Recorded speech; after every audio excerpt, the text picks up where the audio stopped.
Nak!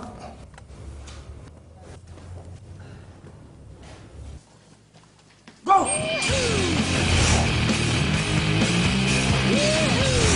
Here! Hey!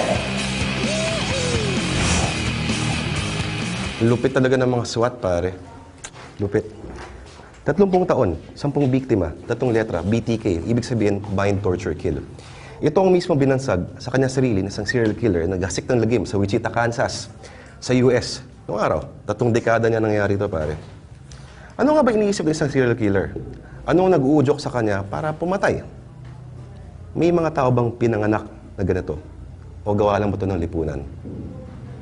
Pero, bago masagot ang lahat, gusto lang sabihin ni Luigi na Lupit. SWAT.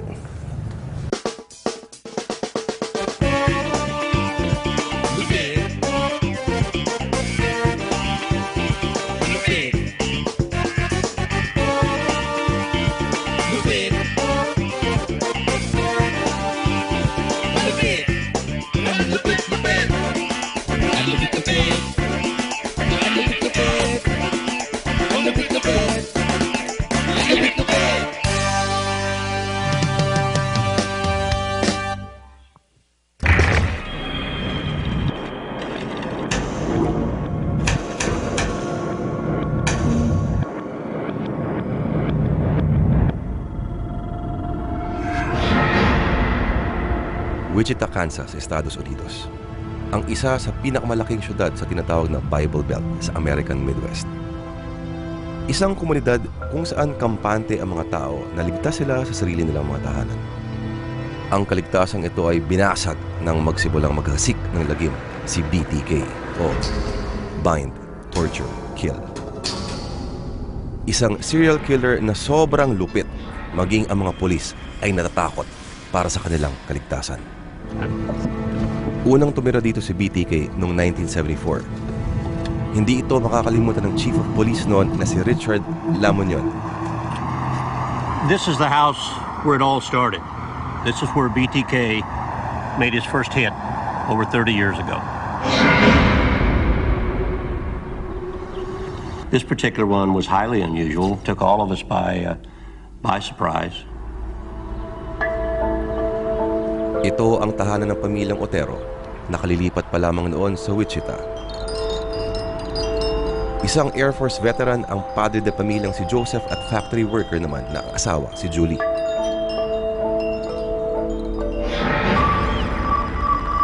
It was very shocking for the officers, and they came up. They found the parents face down in their own bedroom, fully clothed, obviously strangled, bags over their head.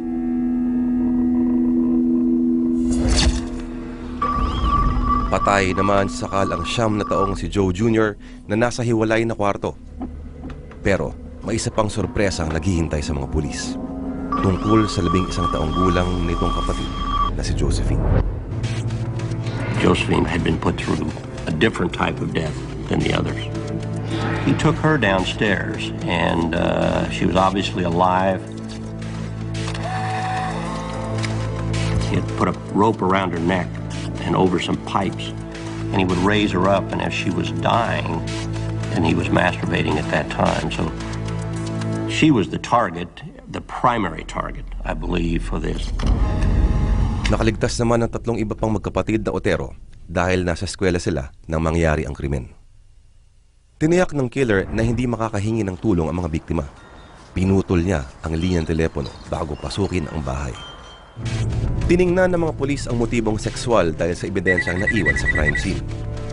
They were focusing on seminal fluid that was deposited near the body of Josephine Otero. They were primarily interested in determining the blood group if possible. Nang suriin, type O ang blood type ng killer. Pinakapangkaraniwan sa lahat ng tao. Wala pa ring DNA testing noon kaya imposibleng mahanap ang killer sa pamamagitan ng mga nakuhang sample. Pagkalipas ng 9 na buwan, magkakaibang tao ang umamin sa krimen. Dito, nagsimulang magparamdam sa mga pulis si BTK.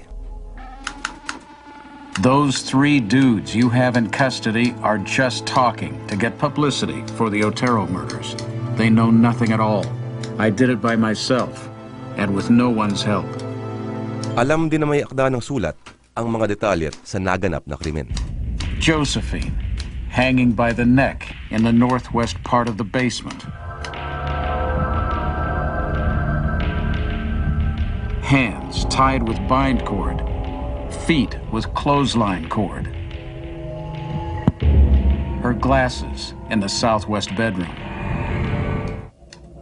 It is unusual for a serial killer to correspond following the commission of a crime. BTK certainly suffered from malignant narcissism. And that's when you begin to consider yourself superior to others, that you're incapable of making mistakes, and you have a desperate need for attention. Malinaw na naghahanap ng atensyon si BTK, habang nakikipag-unahan naman ang mga pulis na mahuli ang killer bago ito muling mambiktima. Nasa kanilang bahay noon ang 22 taong gulang na si Shirley Vian, kasama ang kanyang 3 anak dito sa Hydraulic Street. He had what he called a hit kit. He brought his own materials.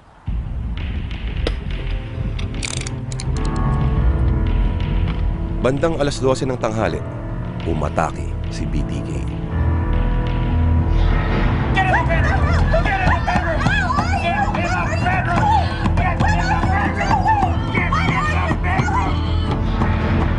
He locked the children in the bathroom. He murdered her by strangling her, slowly.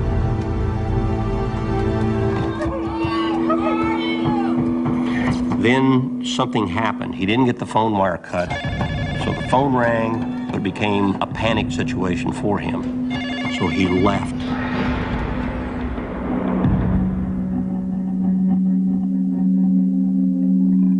The investigators came to me and said there's a possibility this is tied to the Otero murders.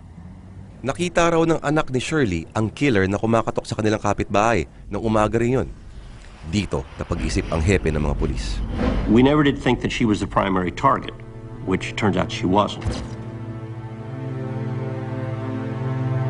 Very few people experience in a lifetime being able to say, I was the target of a serial killer, because most people that are targets of serial killers don't live to talk about it.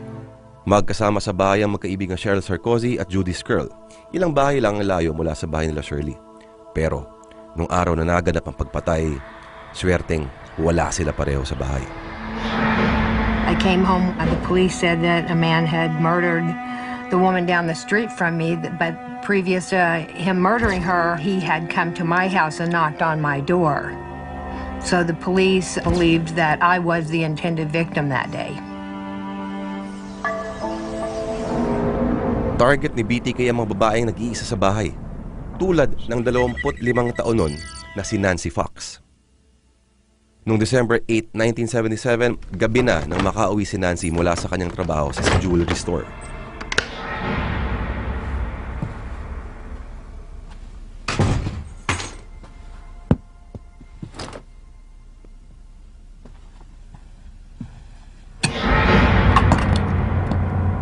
Hi, Nancy. Nalaman lang ng mga pulis ang tungkol sa pang-anim na biktima nang mismong tumawag sa kanila ang salarin. Dispatcher? You will find a homicide at 843 South Pershing, Nancy Fox. Natrace sa mga pulis ang tawag, pero wala na silang inabutan. 2 buwan matapos ang insidente, isang sulat ang dumating sa TV station na ito sa Wichita. It was a package that contained not only a letter, but a poem, and I have a portion of the poem here. It was titled, "Oh, Death to Nancy. What is this that I see? Cold, icy hands taking hold of me. For death has come, you all can see. Hell has opened up its gate to trick me." And then it's signed BTK. Inamin ni BTK na kagagawa niya ang pagpatay sa 7 biktima. Ang Otero family, si Shirley Vian, Nancy Fox, at isa pang bibiktimahin. How many do I have to kill before I get my name in the paper or some national attention? I think it's this line that absolutely stopped everyone in their tracks. But with us right now is Chief of Police Richard Lemunion. Nagdesisyon ng mga pulis na kailangan nilang bigyan ng pabala ang mga tao tungkol sa serial killer. Do you see any pattern to BTK's conduct? We have an individual who apparently has the uncontrollable desire to kill at times.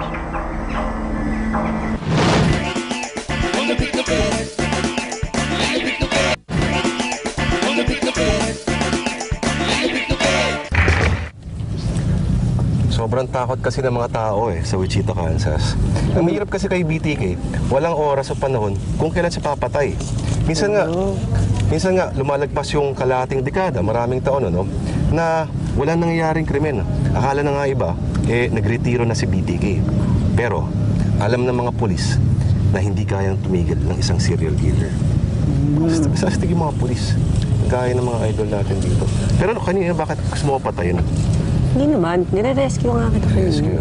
Astig mga idol talaga itong mga SWAT, Idol nga sila. Gusto mo na flower? Petchay? Ito, pinapakilala natin itong mga idol ko, astig itong mga to. Si PO3, Steve Diala. At si PO1, Gerald Penado. Tuwing kailan tinatawag ang SWAT? Anong mga kondisyon, anong mga sitwasyon tinatawagin ng SWAT?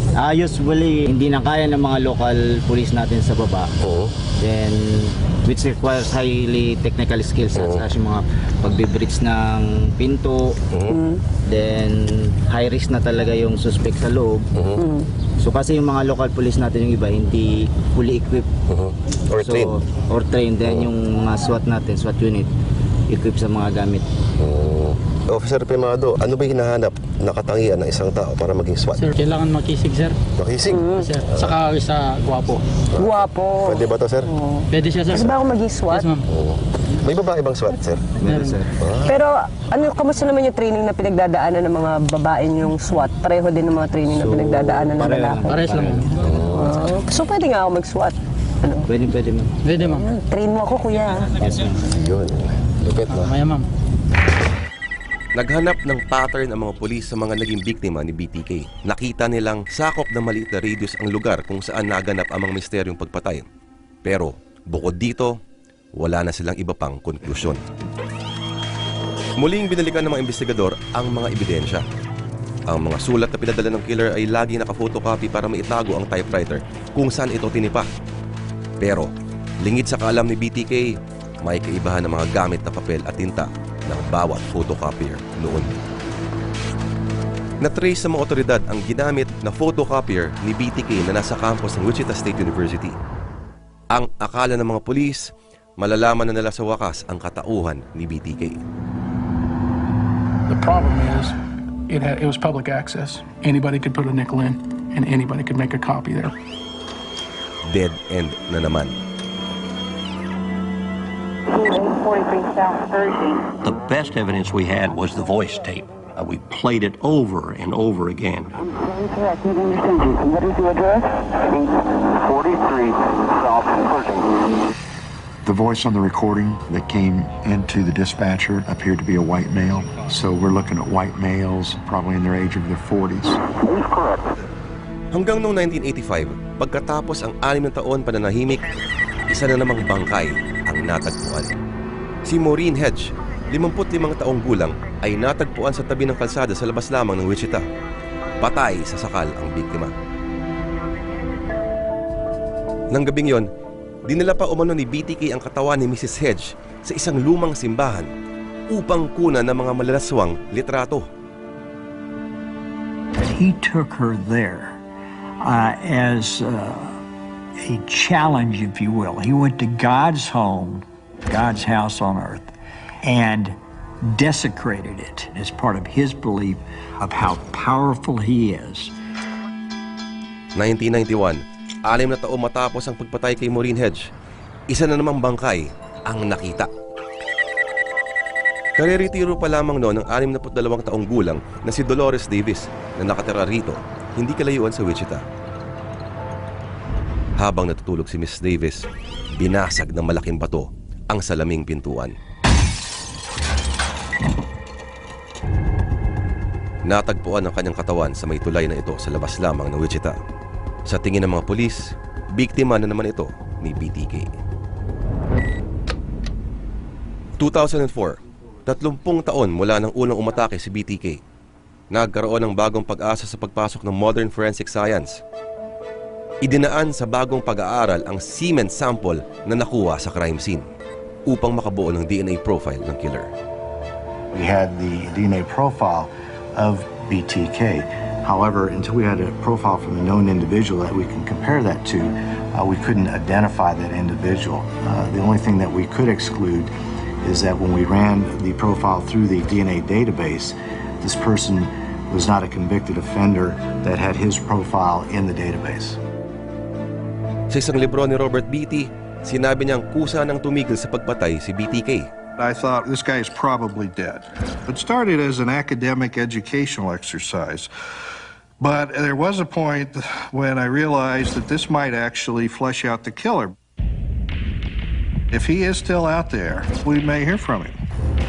March 19, 2004. Isang sulat ang dumating na umaangkin sa isang brutal at unsolved murder noong 1986. Ang biktima, ang 28 taong gulang na si Vicky Wegerly. Pirmado ito ng isang pamilyar na pangalan. There was no doubt that it was a genuine communication. We were going to work the case that it was BTK and that we were going to catch him this time. The strategy was to keep him talking, because the problem we'd had before was that we'd get a letter from him and then we would not hear from him for another 3 or 4 years. So we wanted the frequency of the communications to increase. Para sa mga polis, hindi na maaaring mawala muli si BTK. And it was critical that we set up a bond between Lieutenant Landwehr and this killer. At this point, the FBI told us that it was very possible that the killer could become obsessed with that person and possibly target them or their family. We were very, very careful to never say anything that might challenge him. And I find that the individual that is doing this would be very interesting to talk to. I'm not talking to the press. I'm not talking to the public. I'm talking to BTK. And I want BTK to understand that he finally got the notoriety that he had always craved. Kumagat sa mga panawagan ni Lieutenant Landwehr ang salarin at nag-iwan ng mga sulat at package sa iba't ibang lugar na may markang BTK. Nagpadala rin siya ng isang nakagapos at nakabigting manika, pagpapaalala sa kanyang pagpatay sa batang si Josephine Otero. Pero mas malupit, inihiyag niya ang kanyang planong muling pagpatay.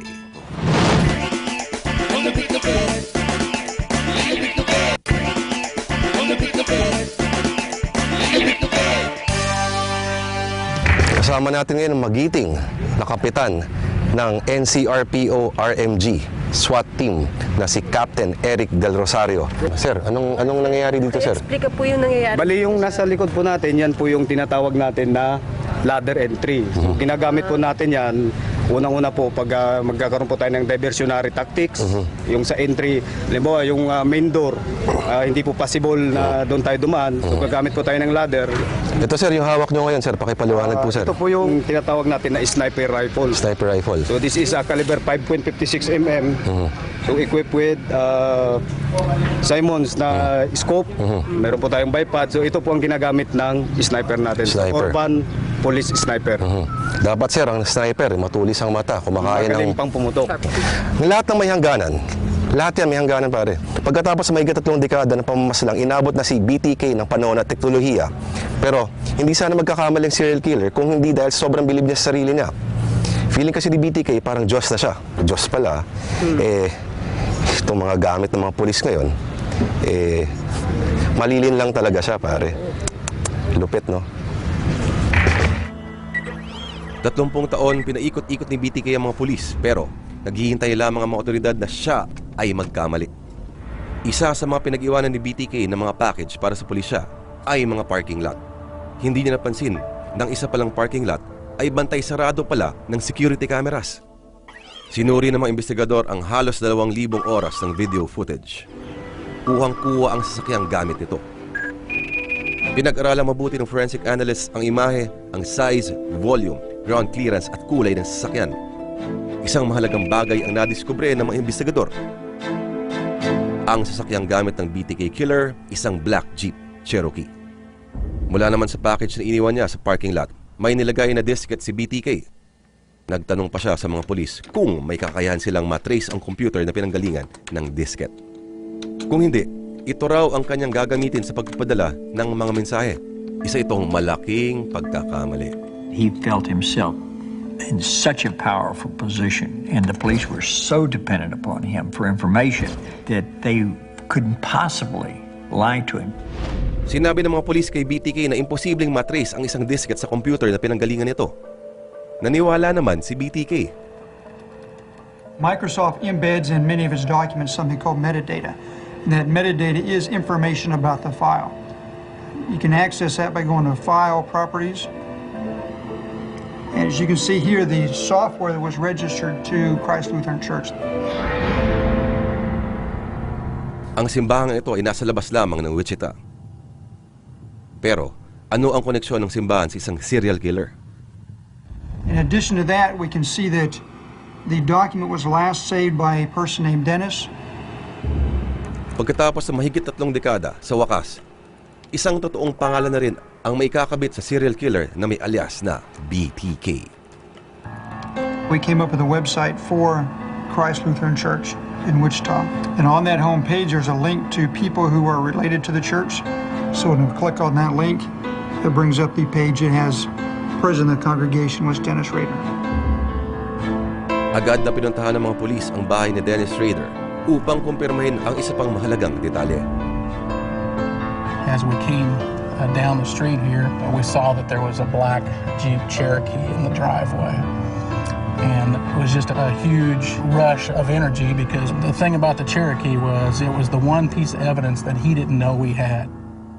Matagal na panahon nilang hinintay ang pagkakataon pero naghinay-hinay pa rin ang mga pulis para makasigurado. Kinakailangan magkaroon ng koneksyon ang DNA ni Rader sa DNA profile ng killer. Sa paghagilap sa medical records, nakuha ng mga otoridad ang DNA profile ng isa sa mga anak ni Rader. Nag-match ang DNA ng anak ni Rader sa DNA na nakuha sa crime scene. Napatunay na si Dennis Rader ay walang iba kundi si BTK.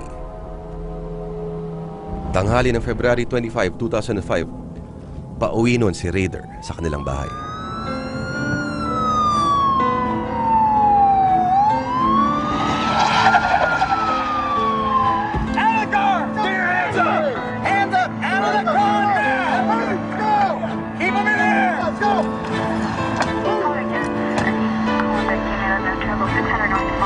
Dennis Rader, you're under arrest.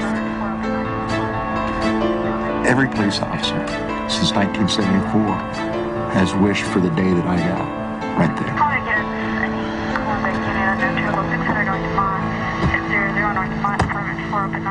It was a great feeling of relief.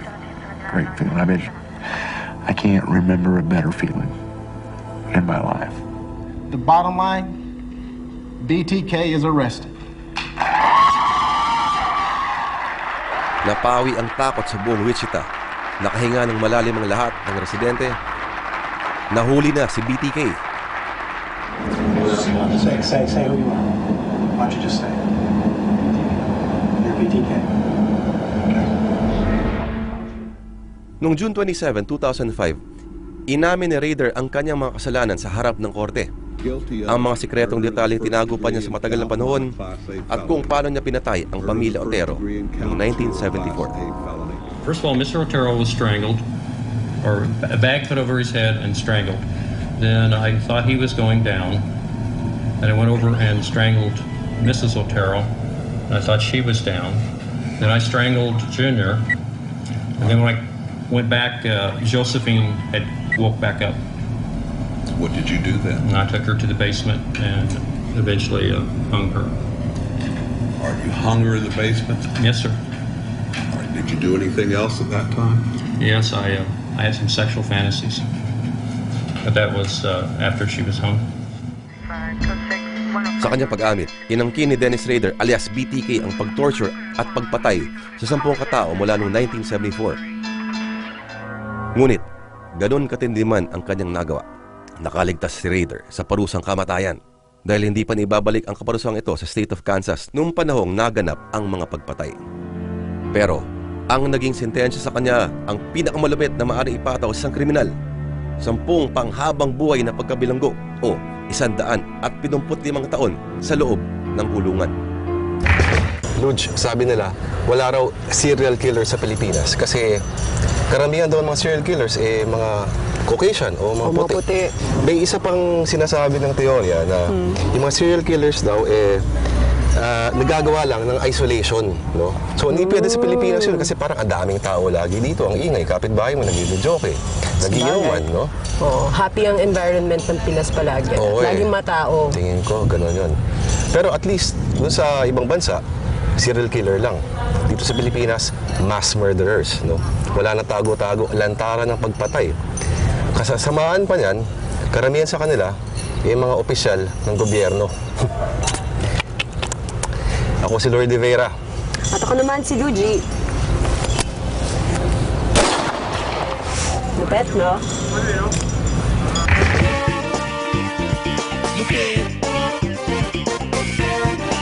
Lupet, no? Lupet. Mga kapatid, kung meron kayong mga malulupit na videos, pwede nyo ipadala to sa aming website. Yan, makikita nyo sa screen. Ganon din para sa inyong comments, suggestions, at messages. Lalong-lalo na yung mga love notes para kay Jun Sabayton o kaya para kay Luigi. At pwede nyo rin kaming subaybayan sa Facebook, Twitter, at YouTube. Lupit, lupit, lupit.